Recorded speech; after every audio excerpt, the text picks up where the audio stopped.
नमस्कार, power breakfast के साथ मैं हूं स्वाति रायना। कैसे संकेत गुरुवार के दिन बाजार के लिए आ रहे हैं?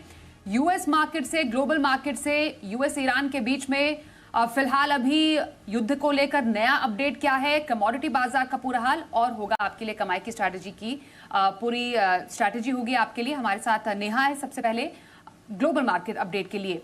Neha, good morning. सबसे पहले जरा आपसे ये समझना चाहेंगे यूएस ईरान को लेकर फिलहाल ताजा अपडेट क्या है? बिल्कुल स्वाति, गुड मॉर्निंग। देखिए, लग रहा था कि ये मामला फाइनली अब खत्म हो चुका है, लेकिन अब ऐसा लग नहीं रहा। एक बार फिर से इसमें पिछले 2 ट्रेडिंग सेशन से उबाल देखने को मिल रहा है। अब ईरान पर ट्रंप की कुछ नई बयानबाजी आई है। ईरान पर ट्रंप की जो लगातार नई बयानबाजी आ रही है, उसमें अब नया जो शामिल हुआ है वो ये है कि कल उन्होंने जोरदार हमले की धमकी दी और फिर उसके बाद उन्होंने कहा, एक नेटो के समिट में वो अंकारा में मौजूद थे और वहां पर जब उनसे सवाल किया गया तो उन्होंने कहा कि मुझे नहीं लगता कि ये दोबारा ये जो तनाव है ये इस तरह से गहराएगा या युद्ध नए सिरे से शुरू होगा। ये उन्होंने कहा कि अब की बार जो कुछ भी होगा वो तुरंत खत्म हो जाएगा। So it is a good guess कि अब वो यहाँ से क्या करने का मन बना रहे हैं। युद्ध को ज्यादा आगे बढ़ाएंगे, हमले तेज करेंगे कि क्या करेंगे, ये अब देखना होगा कि ट्रंप साहब इस पे अगली बार क्या निर्णय लेते हैं। लेकिन इस बीच हमने देखा कि ईरान के विदेश मंत्री की तरफ से एक्स पर एक पोस्ट भी आया है। उन्होंने ट्रंप को 2 टूक उनकी दी है। अभद्र भाषा से उन्होंने कहा कि किसी देश की इन दिस केस ईरान की महानता नहीं घट जाती है। उन्होंने कहा निडरता के साथ हम कार्रवाई करते रहेंगे और इस पर जवाब भी हम देंगे। तो फिलहाल तो ये डेवलपमेंट हुआ है और ट्रंप के ये ताज़ा जो बयान निकल कर आया, इनफैक्ट जो पहले ही उन्होंने कहा था कि सीज फायर हम खत्म कर रहे हैं, कोई भी डील नहीं करेंगे, उसके बाद कच्चा तेल फिर से उबलता हुआ दिखाई दिया। कल हमने लगातार दूसरे दिन इसमें मजबूती देखी और अब 78 से $79 के बीच में मजबूती के साथ कच्चा तेल तकरीबन 2 हफ्ते की ऊंचाई पर ट्रेड कर रहा है। बिल्कुल। तो ये तो हमने पूरा अमेरिकी और यूएस अपडेट समझा युद्ध को लेकर।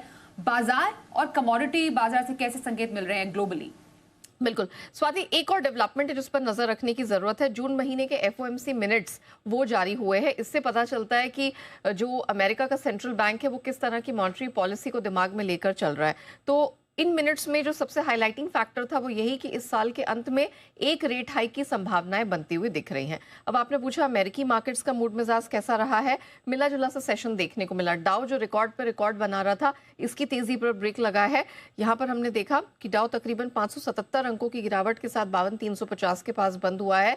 700 अंकों के बड़े दायरे में काफी उठापटक देखने को मिली। S&P की बात करें, लगातार दूसरे दिन यहाँ पर गिरावट देखने को मिली। हालांकि नैस्डैक ये इन दोनों इंडिसेस के बिल्कुल विपरीत जाता हुआ दिखाई दिया। जो चिप और सेमीकंडक्टर शेयरों में रिबाउंड देखने को मिला, उसका इसे पूरा सपोर्ट मिला है। दिन के निचले स्तरों से हमने देखा बहुत ही बढ़िया 356 अंकों की जबरदस्त स्ट्रेंथ दिखी। क्लोजिंग 51-52 अंक ऊपर हुई है। अब इस हफ्ते के लिए अमेरिका में जॉबलेस क्लेम्स और जो मौजूदा घरों की बिक्री है उसके आंकड़े इंपॉर्टेंट रहने वाले हैं। इस बीच डॉलर इंडेक्स चौथे दिन 101 के नीचे बरकरार है। लेकिन ट्रंप के स्टेटमेंट के बाद हमने 10 साल की अमेरिकी बॉन्ड यील्ड को बहुत तेजी से भागते हुए देखा। 4.58% के ऊपर बंद हुई है। ये तकरीबन 1.5 महीने के ऊपरी स्तर पर ट्रेड करती हुई दिखाई दी है। इसके अलावा कमोडिटी मार्केट की अगर बात करें, एक हफ्ते के निचले स्तर पर सोना चांदी है, सुस्ती यहां पर दिख रही है। एनर्जी सप्लाई प्रभावित होने की चिंता और महंगाई की आग भड़कने की चिंता में हमने देखा है कि एक बार फिर से सोना चांदी है वो प्रेशर में आते हुए दिखाई दिए हैं। दोनों ही कमोडिटीज लगातार तीसरे दिन नीचे बंद हुई है। मेटल मार्केट में सुस्ती दिखी। एलएमई कॉपर एक हफ्ते के निचले स्तर पर है। जिंक में दूसरे दिन गिरावट दिखी। निकेल और लेड है मामूली बढ़त के साथ रेंज बाउंड ट्रेड करते दिखे। लेकिन कच्चा तेल, जैसे मैंने कहा, यहाँ पर स्ट्रेंथ दिखी। कल हमने 5% मजबूत इसे बंद होते हुए देखा है। $78 के ऊपर ये 2 हफ्तों बाद पहली बार बंद हुआ है। हालांकि एक इंटरेस्टिंग फैक्टर वो ये है कि अमेरिका में जो वीकली भंडार के आंकड़े निकल कर आते हैं, अमेरिकी एनर्जी डिपार्टमेंट के अनुसार 5 हफ्तों की जो गिरावट है उस पर ब्रेक लगा है और 19 लाख बैरल की गिरावट की उम्मीद थी, उसके सामने 30 लाख बैरल की बढ़त दर्ज हुई है। बिल्कुल, बहुत धन्यवाद नेहा आपका पूरा अपडेट हमें देने के लिए। आइए अब